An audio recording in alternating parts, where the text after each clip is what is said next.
Hello बच्चों, आज के हम अपने थर्ड लेक्चर में टॉर्क और एंगुलर मोमेंटम के बारे में पढ़ने वाले हैं। ठीक है, तो अब आइए शुरू करते हैं। सबसे पहले तो हर एक ऑब्जेक्ट को अगर आपको मोशन में देना है तो उसे अप्लाई करना होता है फोर्स। अब फोर्स से बात ये समझ लीजिए कि हमें एक लीनियर मोशन को अगर एक एक्सिस ऑफ रोटेशन से अटैच कर दे तो ये इसके अलोंग क्या करेगी, रोटेट होने लग जाएगी। मतलब आपको कंपैरिजन तो उसी में करना है, linear to rotation. Linear to rotation आप 10 तक के लीनियर मोशंस के बारे में पढ़ते आ चुके हो, आपको अब यहाँ पे रोटेशनल मोशन में करना है। तो लीनियर टू रोटेशन कन्वर्ट करने के लिए आपको बस उस ऑब्जेक्ट को एक एक्सिस ऑफ रोटेशन से अटैच कर देना है, तो अपने आप वो बॉडी क्या करेगी, उस एक्सिस ऑफ रोटेशन के अलोंग रोटेट करने लग जाएगी और इसके ऊपर जो पार्टिकल्स हो गए एक सर्कुलर मोशन परफॉर्म करना शुरू कर देंगे, है ना। मतलब linear to rotation plus circular motion.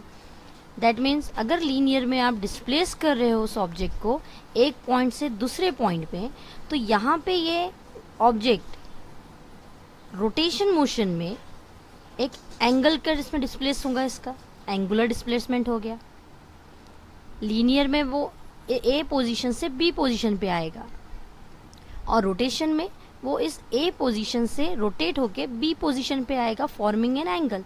Displacement तो हो रहा है, यहाँ पे भी हो रहा है, यहाँ पे भी हुआ है। ठीक है, ए टू बी पोजीशन पे ये रोटेट डिस्प्लेस हो गया, तो ये हो गया लीनियर डिस्प्लेसमेंट, ये एंगुलर डिस्प्लेसमेंट। वैसे ही लीनियर वेलोसिटी, अगर एक ऑब्जेक्ट मूव हो रही है मतलब उसकी वेलोसिटी है, तो एक ऑब्जेक्ट अगर रोटेट हो रही है तो उसकी एंगुलर वेलोसिटी होगी। एंड v इक्वल्स टू हो जाता है R omega. v equals to R omega, ये इसका डेरिवेशन हम सर्कुलर मोशन में ऑलरेडी पढ़ चुके हैं। पर वेलोसिटी है तो change in velocity that means acceleration, तो यहाँ पे भी change in angular velocity is angular acceleration. This a is relation between this r into alpha, इसका भी डेरिवेशन हम सर्कुलर मोशन में कर चुके हैं। तो ऐसे रिलेशंस होते हैं। अब यहाँ पे जो हम टॉर्क पढ़ने वाले हैं तो उससे पहले आपको पता है कि फोर्स लगेगा कोई ऑब्जेक्ट में, वो होता है मास इंटू एक्सेलरेशन, है ना। मतलब लीनियर में वो F जो है वो है मास इंटू एक्सेलरेशन। तो वही एंगुलर में हमें टॉर्क के बारे में पढ़ना है। Torque is the ability of force to produce rotational motion is called moment of force और टॉर्क। ये इससे पहले की वीडियो में बता चुके हैं हम आपको। The ability of force to produce rotational motion is called moment of force। देखिए क्या हो रहा है कि एक रॉड है, वुडन रॉड ले लीजिए, वुडन ब्लॉक, ठीक है। यहाँ से हम इसको फोर्स लगा रहे हैं, ये कहीं अटैच नहीं है, तो ऑब्वियसली ये आगे की तरफ चला जाएगा, डिस्प्लेस हो जाएगा, यहाँ से कहीं अटैच नहीं है। लेकिन जैसे ही हम इसे यहाँ पे अटैच कर देते हैं एक पॉइंट पर और फोर्स अप्लाई करते हैं, तो ऑब्वियसली ये इस एक्सिस ऑफ रोटेशन के अलोंग क्या होगा, रोटेट होना शुरू हो जाएगा। ये तो पता ही है आप लोगों को। तो हमें अब इस रिलेशन में अगर हम ऐसे फोर्स लगा रहे हैं, ऐसे फोर्स लगा रहे हैं, तो उस डायरेक्शन में वो डिस्प्लेस हो जाएगा। मतलब ये हो गया F इक्वल टू ma। अभी भी हम फोर्स लगा रहे हैं लेकिन ये क्या हो रहा है, रोटेट हो रहा है, बिकॉज यहाँ एक्सिस ऑफ रोटेशन से वो क्या हो गया, अटैच है। तो वही फोर्स की एबिलिटी जिसमें रोटेशनल मोशन प्रोड्यूस हो जाए उसे ही हम क्या कहेंगे, टॉर्क। ये एक सिंपल समझने की डेफिनेशन है, ये स्टैंडर्ड डेफिनेशन नहीं है, ये आपको सिर्फ समझना है। अब फोर्स भी लग रहा है, तो फोर्स इस पॉइंट पे लग रहा है अगर, तो ये एक्सिस ऑफ रोटेशन से लेके यहाँ तक का डिस्टेंस हो गया उसका r, और ये इसकी हो गई डायरेक्शन फोर्स की, है ना। ये हो गया इसका डायरेक्शन फोर्स की जो लगने की, और ये रोटेट होगा, ये फोर्स का direction. That means torque is equals to R into F, R into F, product of radius and force, कि जितने डिस्टेंस पे आप इसको फोर्स ये जो फोर्स हम अप्लाई कर रहे हैं इसकी वजह से इस ऑब्जेक्ट में रोटेशनल मोशन प्रोड्यूस हो जा रहा है, तो उस मोशन को, उस फोर्स को कहेंगे हम torque. And this is nothing but R into F. ठीक है, अब ये टॉर्क जो है इसके दो कंपोनेंट हो जा रहे हैं, ये हम तो डायरेक्शन इस तरह से लगा रहे हैं, तो ये इस डायरेक्शन इसका जो मेन है वो फोर्स का ये डायरेक्शन था, बट दो कंपोनेंट फॉर्म हो रहे हैं, F cos theta and F sine theta. तो अभी हमने बताया है कि जो ये परपेंडिकुलर फोर्स होती है, ये फोर्स इस तरफ थोड़ी बॉडी खींचे जाएगी ना, बॉडी तो इस तरफ रोटेट हो रही है, मतलब ये कंपोनेंट उसका यूज में है। तो जब हम मैग्नीट्यूड यूज करेंगे, ये तो क्रॉस प्रोडक्ट हो गया है क्योंकि टॉर्क जो है ये वेक्टर क्वांटिटी है, then mod of r mod of f into sin theta. But in circular motion theta is nothing but 90 degree. Theta की वैल्यू क्या होती है 90 डिग्री, क्योंकि परपेंडिकुलर है आर का डायरेक्शन और ये फोर्स का direction. R perpendicular to F means theta equal to क्या हो गया है 90 degree. Then sine 90 equal to होता है 1. तो ये हो गया इसका मैग्नीट्यूड टॉ का ये वैल्यू. ओके, अब एक डायग्राम थोड़ा और अच्छे से समझ लेते हैं, है ना. अगर आप फोर्स अप्लाई कर रहे हो इस बॉडी को यहाँ पर, तो ये क्या होगी, देखो फोर्स का डायरेक्शन ये है, ये इसका डिस्टेंस हो गया. ये इसमें क्या फॉर्म हो जाएगा, ये जो रहेगा ये रोटेट हो रही है, तो वही किस वजह से हो रही है, टॉर्क, डायरेक्शन ऑफ टॉर्क. अभी हमने डिफाइन किए tau is equals to R into F. Tau is equals to R into F, है ना. Means force into lever arm. यहाँ पे यहाँ जो फॉर्मूला दिया है लीवर आर्म मीन्स यहाँ से लेके यहाँ फोर्स हम यहाँ लगा रहे हैं ना, तो ये डिस्टेंस क्या हो गया आर, और यहाँ से फोर्स अप्लाई कर रहे हैं हम इस डायरेक्शन में, तो यह हो गया एफ. मतलब ये एक दूसरे को कैसे हो गया परपेंडिकुलर. ओके, ना हियर ये हिंज है जैसे जहाँ पे अटैच किया हुआ है. अब हम फोर्स अप्लाई कर रहे हैं तो फोर्स के दो कंपोनेंट हो गए, यहाँ पे हो गया ये एफ कॉस थीटा, और इसका ही परपेंडिकुलर कंपोनेंट हो जाएगा एफ साइन थीटा. और हम यूज़ करते हैं क्योंकि डायरेक्शन इस डायरेक्शन में जाएगा ना, फोर्स कहीं पर भी लगाओ आप इसको, क्योंकि यहाँ अटैच है तो ये इस डायरेक्शन में ही ओपन रोटेट करने वाला है, तो हम ये वाला कंपोनेंट उसका यूज़ करते हैं एफ साइन थीटा.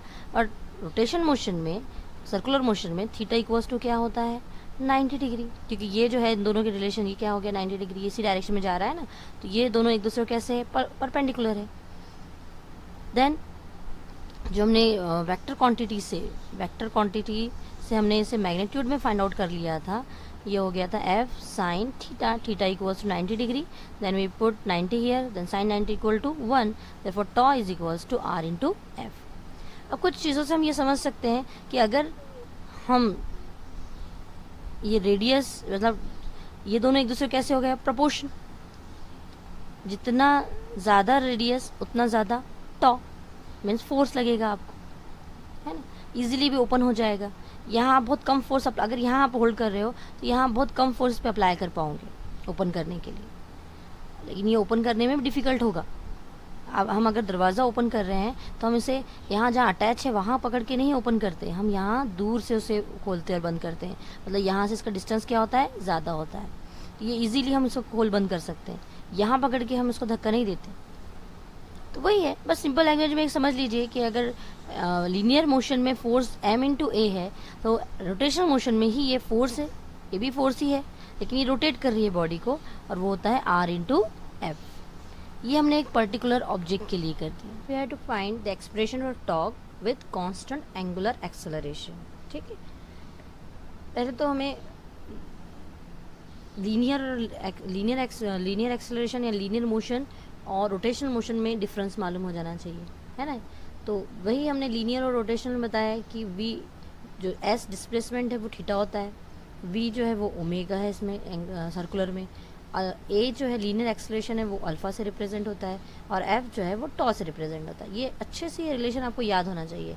आप बार बार इस चीज़ को देखोगे हर वीडियो में कि लीनियर से रोटेशनल में, आपको बताया इससे पहले भी हमने कि लीनियर टू रोटेशन हम तैयार कर रहे हैं अगर मोशन, तो ये रिलेशन हमें अच्छे से मालूम होना चाहिए.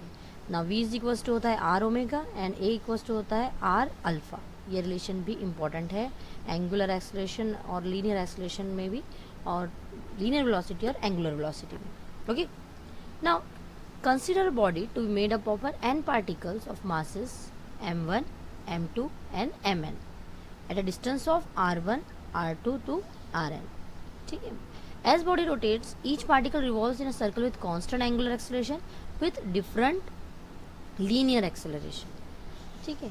अब एक्सेलरेशन हो रहा है क्योंकि फोर्स लग रही है ना, फोर्स लग रही है तो मास इंटू एक्सेलरेशन होता है लीनियर में, तो वैसे ही हमें टॉ में निकालना है. तो वहाँ यहाँ पे अगर लीनियर एक्सेलरेशन है तो टॉ में ऑब्वियसली एंगुलर एक्सेलरेशन होगा, मतलब अल्फा. तो हमें ये रिलेशन यहाँ फाइंड आउट करना है. Okay, now we know that कि एक ऑब्जेक्ट पे लगने वाला जो टॉ होता है, फोर्स होती है, वो r इंटू एफ होता है ना.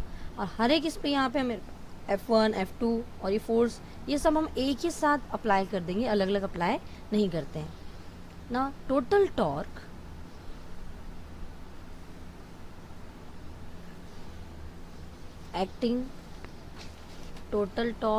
acting on particle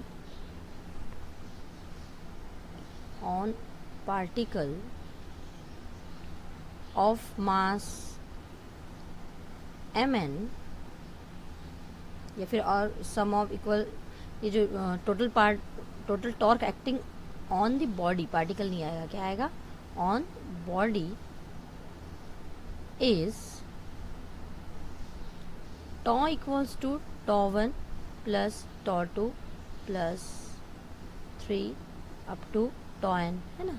हर एक पार्टिकल जो है वो उसका सम जो रहेगा टॉर्क का, वो टोटल टॉर्क हो जाएगा। Now we know that torque equals to क्या हो रहा है, r इंटू एफ। तो हर एक पार्टिकल का डिस्टेंस, उस पर लगने वाली फोर्स, फिर r2 f2 plus r3 f3, ऐसे करते हुए n पार्टिकल्स पे फोर्स लगने वाला है। नाउ f इक्वल्स टू होता है ma, मीन्स उस पार्टिकल का, एक पार्टिकल का मास और उसका एक्सेलरेशन, वैसे ही सेकंड पार्टिकल का मास, उसका linear acceleration, plus third particle up to n particle, mn an, got it. Now what is a is equals to r into alpha, अभी रिलेशन बताया हमने, a is equals to r into अल्फा। तो हर एक पार्टिकल पे लगने वाला जो एक्सेलरेशन होगा लीनियर, वो होगा a1 equals to, first particle पे अगर m1 पे लग रहा है तो वो होगा a1 equals to r1 into alpha, because this is constant और ये चेंजेस हो रही है, तो हर एक पार्टिकल के अलग अलग लेंगे हम। तो देयरफॉर यहाँ पे क्या हो जाएगा, r1 m1, a1 की जगह आ जाएगा अब r1 alpha, plus r2 m2, a2 के प्लेस पर आ जाएगा r2 alpha, plus rn mn and rn alpha. अब हम इसे अलग से सपोज करना और फिर वैल्यू पुटअप करना, यहाँ आपको याद रखने में परेशानी जाएगी, इसलिए हम इसे एक ही साथ रख दे रहे हैं। अदरवाइज आप पहले सपोज कर सकते हो कि let force on first particle is f1 equals to m1 a1, है ना। Now acceleration for first particle is r1 alpha, फिर second particle, so on, then total torque, ये भी हम यहाँ सपोज कर सकते हैं ना। अगर इसे सॉल्व किया हमने तो देखिए r1 क्या हो जाएगा, r1 स्क्वायर, ये m1, और हर इसमें अल्फा जो है ये कांस्टेंट होके बाहर निकल जाएगा। That means we get m1 r1 square plus m2 r2 square plus m3 r3 square up to mn rn square, और ये अल्फा जो है कांस्टेंट बाहर आ गया। Now this is nothing but summation of I equals to 1 to n mi ri square. ये total कर दी ना हमने इन सब की, जब ये सेम पार्टिकल्स थे m1 m2 m3, तो इनको समेशन कर दिए into alpha. This is nothing but inertia, means tau is equals to, इसके प्लेस पे आ जाएगा I और ये alpha. This is the expression of torque with constant angular acceleration. Okay, तो ये सिंपल सा एक टॉर्क निकालने का फॉर्मूला था कि आप पहले हमने एक बॉडी में टॉर्क कैसे कितना होता है ये हमने फाइंड आउट किया, tau equals to r into F. फिर हर एक पार्टिकल का एडिशन करके हमने पूरे रिजिड बॉडी का जो टॉर्क है ये हमने फाइंड आउट कर लिया, उसका moment of inertia into angular acceleration, ये होता है torque in rotational motion. Means linear motion में अगर हम f equals to m into a use कर रहे हैं, तो रोटेशनल मोशन में tau equals to I into alpha use करेंगे। ये क्वांटिटी सेम है, बट ये लीनियर में फोर्स लग रहा है और ये ऐसी फोर्स है, ये लीनियर मोशन प्रोवाइड करी ये फोर्स, और ये वाला जो फोर्स है ये एबिलिटी है रोटेशन मोशन प्रोवाइड करने के लिए, जो फोर्स अप्लाई होती है उसे हम टॉर्क कहते हैं। ठीक है, डिफरेंस। और next topic is angular momentum. But angular momentum पढ़ने से पहले हम लीनियर मोमेंटम को रिवाइज कर लेते हैं। Linear momentum, okay, linear momentum 10th में आपने पढ़े हो कि P is equals to mass into velocity, mass into velocity. अब मोमेंटम में ये देखते हैं कि देखिए अब एक सपोज कर लेते हैं कि स्टोन है जिसका वेट नियर अबाउट 5 kg है, और एक स्टोन है जिसका वेट 1 kg है। हालांकि इतने बड़े हम पत्थर उठा के फेंक नहीं सकते हैं, लेकिन कंसिडरेशन है कि हमने उठाया और इसे थ्रो किया। इनकी दोनों की जो वेलोसिटी है ये सेम है। तो इन दोनों में से सबसे ज़्यादा ज़ोर से कौन सा पत्थर लगेगा? यस, जिसका मास ज़्यादा हो ये आपको ज़्यादा ज़ोर से लगेगा, राइट। तो वैसे ही जो ये मोमेंटम है जिसे हम रोक नहीं सकते, ये भी कह सकते हैं हम कि ऐसी वेलोसिटी, ऐसी मूवमेंट उस ऑब्जेक्ट की जिसको रोकने के लिए आपको ज़्यादा फोर्स लगती है, उसका मतलब ये होता है कि उसका मोमेंटम बहुत ज़्यादा था। जहाँ ज़्यादा फोर्स लग रही है आपको उसको रोकने के लिए, और ये मोमेंटम होता है मास इनटू वेलोसिटी। 10th में याद होगा एक बुलेट का एग्जाम्पल था कि एक bullet fire from a gun है ना, उसका मास तो बहुत कम होता है लेकिन उसकी स्पीड जो रहती है बहुत ज़्यादा होती है, तब जाके वो एक वुडन ब्लॉक में पेनिट्रेट करती है, घुस जाती है। ये आपने स्टडी कर चुके हो लीनियर मोमेंटम के बारे में, ठीक है। देन लीनियर मोमेंटम को डिनोट करते हैं हम पी से, it is mass into velocity. लेकिन अब हम अगर एंगुलर में बात करें तो एक फिर से एक मास ले लिए हमने, कुछ ऑब्जेक्ट ले लिए और उसे एक जगह हमने बांध दिया, यहाँ से यहाँ इसकी रेडियस होगी r। अब ये हो गया इसका एक्सिस ऑफ रोटेशन। अब इसके अलोंग ये बॉडी रोटेट करेगी, है ना, इसको अब मूव करेंगे हम तो ये रोटेट करेगी विथ वेलोसिटी। मीन्स इस पे आगे उस एक्सिस ऑफ रोटेशन से डिस्टेंस, और ये m मास है और ये वेलोसिटी से रोटेट कर रही है। This both is nothing but p। That means angular momentum is equals to, इसको डिनोट करते हैं हम L से, m v इंटू r। इस पे से हम बता सकते हैं M V means linear momentum into r, है ना, एम वी r। इन सब का कैलकुलेशन मतलब एंगुलर, तभी ये रोटेट करेगी ना। अगर इसका रेडियस सपोज करो अब कि हमने कम कर दिए इसकी स्पीड, और अगर ये यहाँ है इसकी स्पीड और यहाँ अगर इसका रेडियस ज़्यादा हो उसकी स्पीड, दोनों की स्पीड में से क्या डिफरेंस रहेगा? यस, जिसका रेडियस कम रहेगा उसकी स्पीड ज़्यादा रहेगी, तो उसका एंगुलर मोमेंटम ज़्यादा रहेगा। जिसकी रेडियस बहुत ज़्यादा होगी इसका जो मोमेंट है ये स्लो रहेगा, उसका एंगुलर मोमेंटम स्लो रहेगा। मतलब डिपेंड ये भी किस पे कर रहा है? आर पे।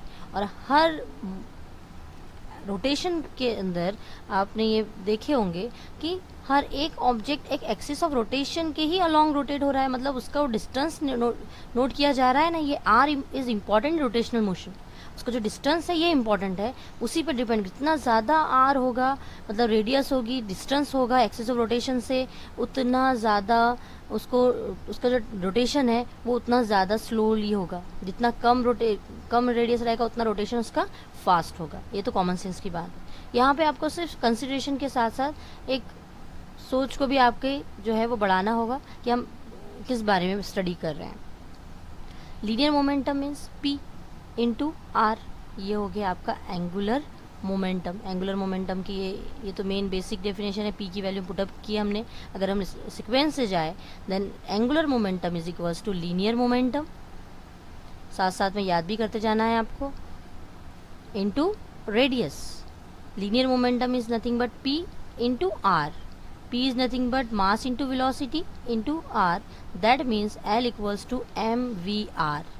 ये एंगुलर मोमेंटम हुआ एक पर्टिकुलर ऑब्जेक्ट के लिए।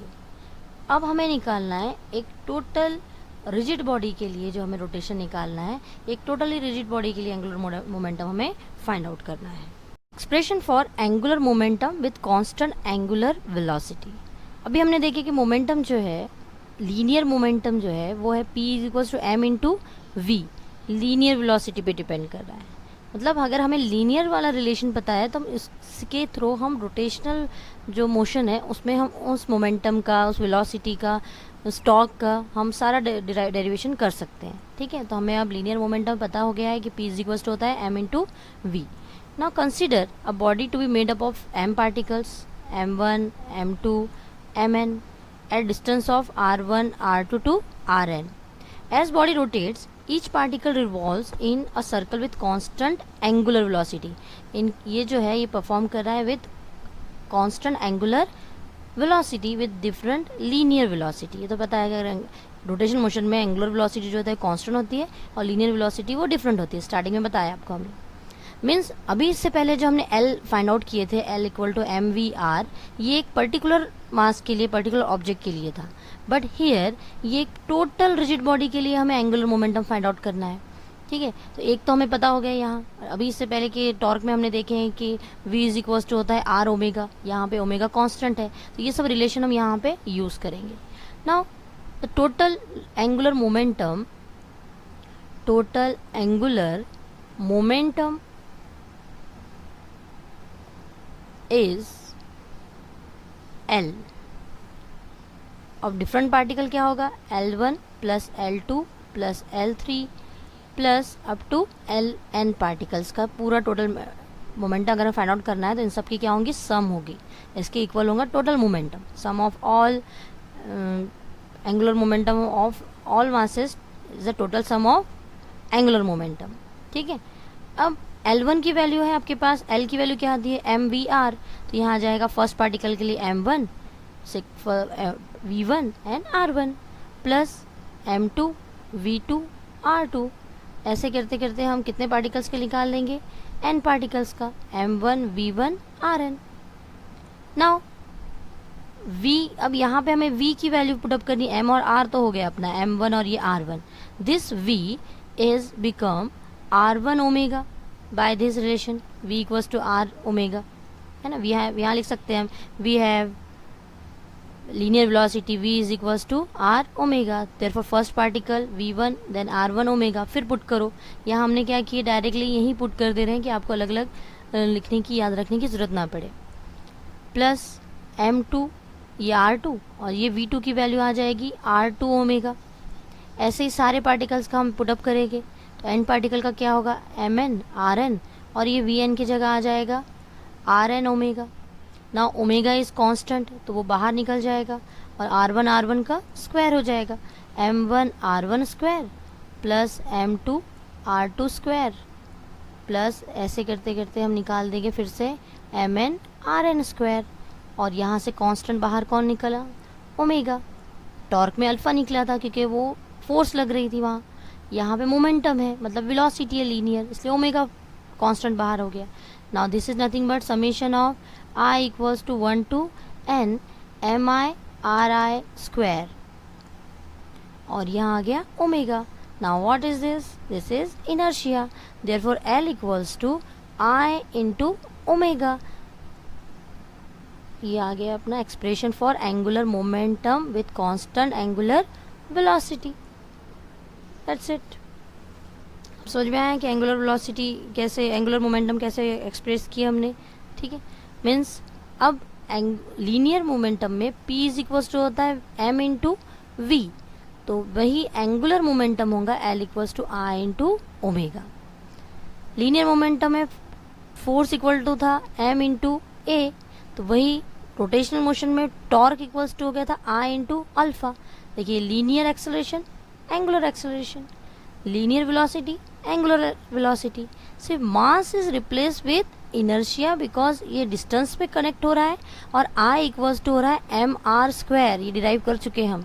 तो ये रोटेशनल और लीनियर में डिफरेंस भी आप साथ में समझते रहें। Now next is we have to find law of conservation of momentum. Law of conservation of energy तो सभी को पता है, energy neither be created nor destroyed, it can be change one form to another form. तो यहाँ पे भी हमें ये बताना है कि जो एनर्जी है, वो जो मोमेंटम है वो भी कंजर्व है। दे कंजर्व क्यों, देखिए F इज इक्वल्स टू क्या था आपके पास, change in momentum with respect to time, मतलब F is equals to we can write dp by dt, कहीं डेल्टा यूज है कहीं d बाय dt यूज है। ठीक है, F is equals to dp by dt, मतलब चेंज इन मोमेंटम, ये linear की बात हो रही है। बट अगर F जीरो हो जाता है तो ये भी क्या हो जाएगा, जीरो, मोमेंटम होगा ही नहीं ना, जब तक फोर्स नहीं लगेगी मूवमेंट होने नहीं वाला है, तो इसलिए ये एनर्जी भी क्या हो गई, conserve. Now change in momentum, angular momentum अगर हमें फाइंड आउट करना है, then we have d by d t, L की वैल्यू क्या है आपके पास, r cross p. Now using derivative rules, d by d t of u into v, rule क्या है, first function constant derivative of second plus second function constant derivative of first, ये rule तो आपको पता ही है, वही रूल हम यहाँ अप्लाई करेंगे।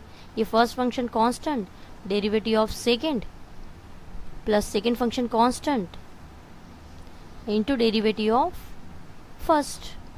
Now dp by dt is nothing but f, then r into f plus dr by dt is nothing but v, dr by dt is nothing but v and p। अब यहाँ पे हम क्या करेंगे, p की value put up करेंगे हम,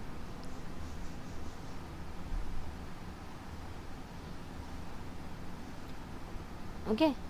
Now r cross f plus m into v cross v, इसे हम एक ब्रैकेट में ले लेते हैं, ठीक है। ये v कहाँ से आया समझ में आ गया, p की value, since p is equals to m into v। Now cross product पता है, v cross v equals to क्या हो जाएगा, 0। i क्रॉस i हमने सीखे थे, i cross i equals 0, i dot i equals to 1।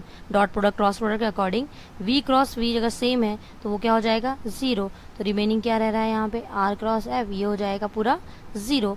Therefore change in momentum dl by dt is equals to r cross f, okay, but what is r cross f, but r cross f is equals to torque, निकाले हमने torque, therefore dl by dt is nothing but equal to torque। जैसा अब यहाँ पे देखिए force equal to change in linear momentum, वैसे ही हमने प्रूव कर दिए कि change in angular momentum is equals to torque होता है। अगर टॉर्क 0 है तो ये भी क्या हो जाएगा, 0, मतलब ये कांस्टेंट हो जाएगा, hence angular momentum L is conserved. देखिए अगर फोर्स नहीं लग रहा है तो मोमेंटम नहीं हो रहा है, ये 0 है तो चेंज इन मोमेंटम नहीं होने वाला है, तो वैसे ही टॉर्क नहीं लगेगा, एक्सटर्नल फोर्स नहीं लगेगी तो एंगुलर मोमेंटम भी तो कांस्टेंट हो जाएगा। यही है आपका law of conservation of momentum, ठीक है। तो इसे नोट डाउन कीजिए। अब इस और कहीं अगर कंफ्यूजन होता है तो पूछिए।